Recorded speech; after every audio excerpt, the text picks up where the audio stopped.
So, Trent Shelton, are you here? I can't wait to see what you look like.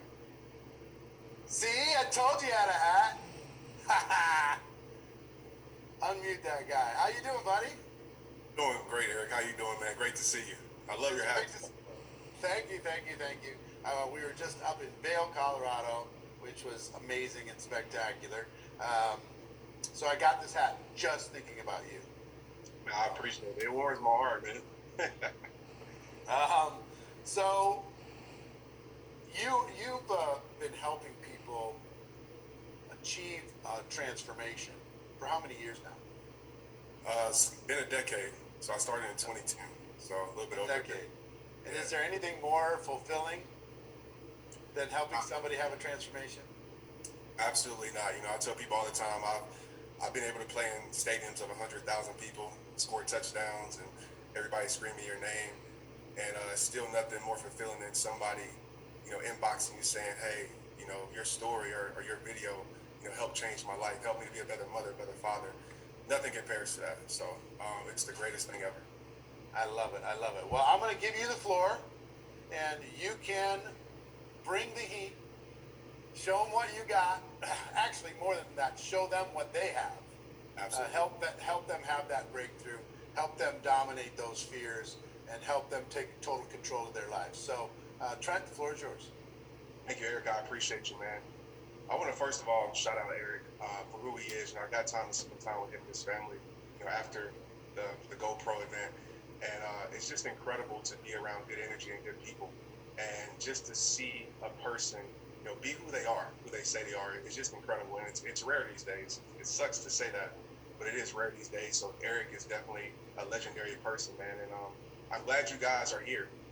I'm glad you guys have shown up for your life. I'm glad you guys have shown up for yourselves, for your families' lives. And today we're going to dive deep. I know you guys are used to me having a lot of energy. We're going to be here for 90 minutes. So I'm going to break down in a second what we're going to talk about, how to overcome fear. And I will be passionate. I promise you that. I will be very energetic, but I want to make sure that I give you the tools that you need. In December, it was more just about pouring my heart to you guys. And I know a lot of you took a lot from that. But today I really want to dive in deep. And as Eric said, change doesn't happen overnight, right? But change starts when you make a decision. And every single one of you in here, you have made a decision.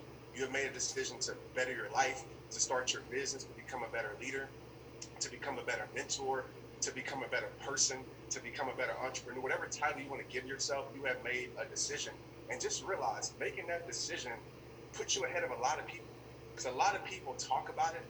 A lot of people say what they want to do.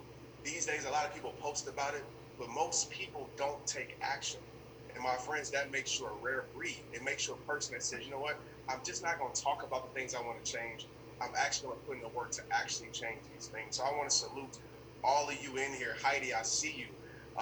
Valerie, I see you. All of you in here that has taken charge over your life. A little bit about my story, like really, really quick, because I think this ties in perfectly to overcoming fear, which we're going to dive in deep. For you guys that don't know, I know some of you know, I'm not going to go too much in detail, but my whole entire life, right, I wanted to be a professional athlete. My whole entire life, since I was probably 3 years old, probably since I came out of my mom's womb, I wanted to play sports, whether it's basketball, football, baseball. I had two older brothers. It's what I wanted to do. To kind of fast forward through my journey, I got a chance to go to Baylor on a full athletic scholarship. I was all Big 12, which means you're the best of the best in your conference. And then my dream came true, which was making it to the NFL. But when that dream came true, also my biggest nightmare happened. Because I started to get cut, I started to get fired pretty much, and I started to lose myself. And fear started to take over my life. I became afraid literally every single day. I was so afraid to perform, so afraid to practice, so afraid to show up because I feel like I had no control over my life. Does anybody in here just raise your hand, light up the chat box if you ever felt like that, where you feel like you have no control over your life? And I felt like that. And it led my life into a really deep depression. I started to question my self-worth. I started to question my confidence. I started to question my being. I started to question who I was. I don't know if I'm the only one here that's ever felt like that. At times I still feel like that. And I felt like life wasn't worth living anymore, to be honest with you. I became angry in my faith. I became angry at my friends. I became angry at my family because I was bitter. my spirit was bitter. My joy was gone. And I just thought my life was over. A situation happened, birth of my son, that really made my life change. Because Tristan, who's now 12, it's crazy to say that, I feel like I'm getting old. Tristan, he made me look at myself. And for parents in here, if you're not a parent, maybe it's somebody around you, maybe it's your niece, your nephew, maybe it's your friends. As coaches, it's your team. He made me look in the mirror and made me realize that I'm a leader. And everybody in here right now, I know you might say, Trent, I don't have the following. Trent, I don't have the accolades. Trent, I don't have the money. Trent, I don't have the business model. Trent, I don't have all of these things. Let me tell you something, my friend, and look at me clear. Yeah, I'm talking to you. You are a leader, right? Somebody somewhere is watching what you do, is following what you do. So my question to you that I ask myself is, what am I putting out? And so immediately I wanted to be a better man for Tristan because I knew he was following my footsteps regardless. So I wanted to make that change. And I remember in 2008, and I'll get into overcoming fear and kind of shorten my story. I remember in 2008, I just got cut from the Seahawks. And I'm not going to lie, I'm kind of glad the Seahawks lost on Saturday. I'm still a little bit bitter from it.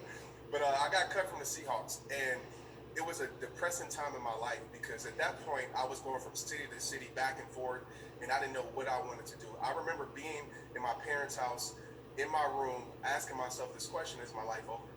And I was so afraid of what was next. And a lot of us, we're in that position right now, right? We're so afraid, especially coming out of 2020, what's next? What's gonna happen? Who am I gonna be? What am I gonna be around? What am I gonna be doing in 5 years? And those thoughts were flooding my brain. And immediately, I told myself, focus on what you can control. And I said the words rehab time. I never want to be a speaker. And I'm telling you guys this because I hope you get inspiration from it. I never want to be a speaker. I never thought I was a speaker. I never grew up wanting to be a speaker. I never thought I would be an author. I never thought I would be any of these things, a coach, a mentor, a leader. I walked into my greatness by focusing on my mind, my body, and my soul. And I said, you know what? I'm going to live the rest of my life servicing this world. If you want to know the secrets to success, the main secret is service. And so as you listen today and as you get training from Dean, which you got Eric, Lisa, Grant, as you get all these phenomenal people, just remember, service is the way to success. And maybe your service is different than other people's services. Maybe your gift is different. It probably is than other people's. Just embrace your uniqueness. Embrace who you are and give that to the world. I just wanted to share that with you because some people look at my journey, see 12 million followers, see all these things. Oh, Trent had it all figured out. Trent was given anything. I started from rock bottom a decade ago. And I made a decision like you made a decision to show up, to change my life, to better my life. And it got me to the place that I am right now. So if you're going to get the most out of this year, laugh in the chat box and let me know as we dive into overcoming fear. Let me tell you this off the top. All right, make sure you have your notes. We can't erase fear, okay? This is not a training to say fear will never exist in your life. That's ignorant. We can't erase fear, but we can stop it from controlling us. Okay, I'm gonna say that again. We can't erase fear. I have no formula, no secret, no strategy to say fear will never exist. And you'll hear later on, we actually need fear.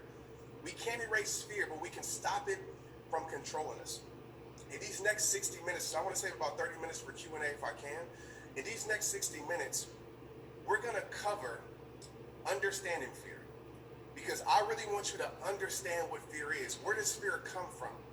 What is fear all about? Because we can't use fear if we don't understand it. Okay, the next 20 minutes or so, we're going to talk about embracing fear.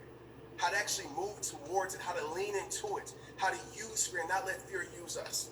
In the last 20 minutes, before we take Q&A, we're going to talk about changing your relationship with fear.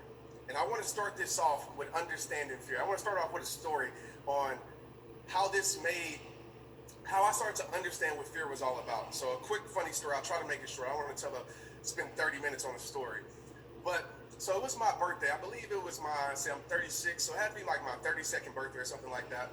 And I have a good friend of mine. One of my best friends is one of my best men in my wedding.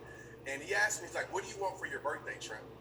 I was like, bro, I don't care. Like, I'm not a gift person. I was like, just be the greatest you. He was like, that is something you would say. It's like, what do you want for your birthday? I was like, I don't care.